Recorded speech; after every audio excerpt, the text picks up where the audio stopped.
This YouTuber created his massive empire by stealing other people's content. Actually, as we speak, he is currently copying SunnyV2's editing style, thumbnail style, and even replicating the way he speaks. Is this the kind of YouTube we want? Like seriously, because even though the intro was a parody, it's not far off from reality of the platform in 2024. So join me as I will not only be ranting on the subject of creative integrity, but I will also be offering potential solutions to the problem at hand. So to start off, how do we even get here? And that's kind of a loaded question, as humans have always copied successful people in hopes of reaching their success for themselves. But in terms of YouTube, I really think it started getting bad around 2017. As don't get me wrong, copying and plagiarism existed before 2017. But this is the year it really ramped up, and I'll explain why later. But for now, let's focus on how YouTube used to operate. In the early days of YouTube, you still had many people doing similar types of content, whether that be vlogging, skit content, or gaming. But the difference back then was that instead of straight up copying successful creators, people would draw inspiration from them and then spin it into their own unique creation. Take PewDiePie, Markiplier, and Jacksepticeye for example. On the surface, it looks like these creators were just copying each other and doing the exact same thing over and over again. And to some extent they were, especially at the start of their careers. But if you were to actually look at their thumbnails, video editing styles, and even personalities, you would realize that yes, they all make gaming content and play many of the same games, but the way in which they went about their craft was vastly different.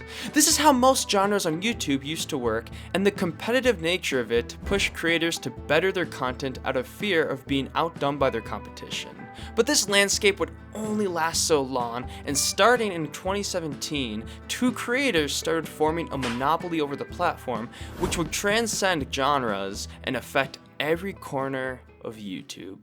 The Paul brothers really messed up the balance of YouTube and ushered in a new era. For example, just look at these thumbnails. They were all inspired by the Paul brothers, so you can thank Jake and Logan for making clickbait culture popular. During this time period, competition was starting to die out in place of conforming to the popular trends at the time.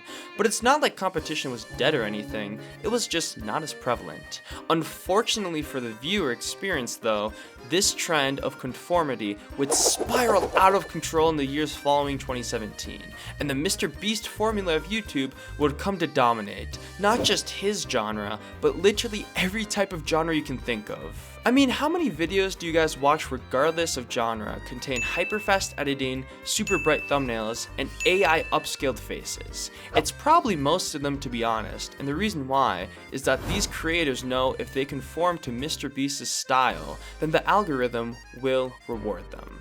And I'm not saying there's anything wrong with drawing inspiration from other creators. We all do it. I do it. But I mean, look at these videos. This is not quote unquote drawing inspiration.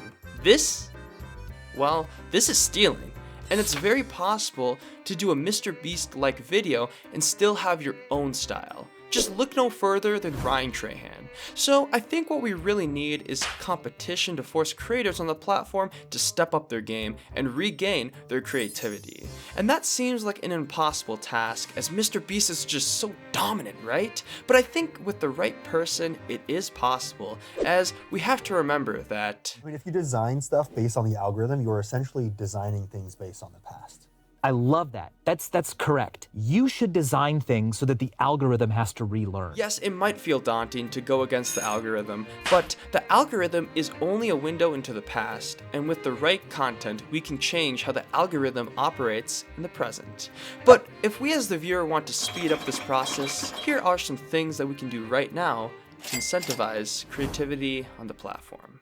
Now, some of these may sound harsh, but just bear with me, I'll explain after. The first thing we can do is just stop watching creators we don't like. And yes, I know that sounds simple, but think about all the videos you watched last week. Now, how many of those videos did you actually enjoy watching? And be honest, because a lot of the time, we either have nothing better to do or get hooked by the intense editing styles. So let's just all agree to stop watching videos we don't like, and as a positive side effect, our mental health will get better as well. The second thing we can do is to become more honest with our favorite creators. If we see them getting lazy with their content or just trying to trend chase, let's call them out for it. And that doesn't mean we have to be rude, but we should be honest and give them the feedback that they deserve.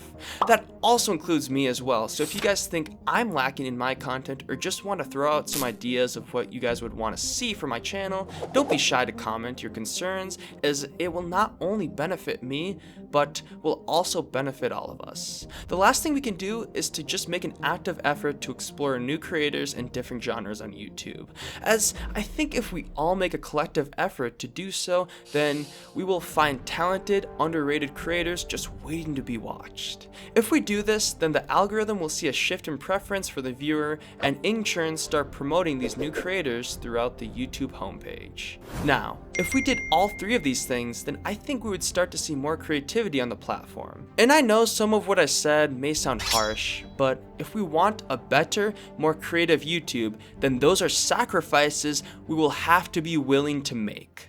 To wrap up this whole discussion, I think it's important that we start prioritizing innovation, creativity, and integrity, as that's what the foundation of YouTube is truly built on.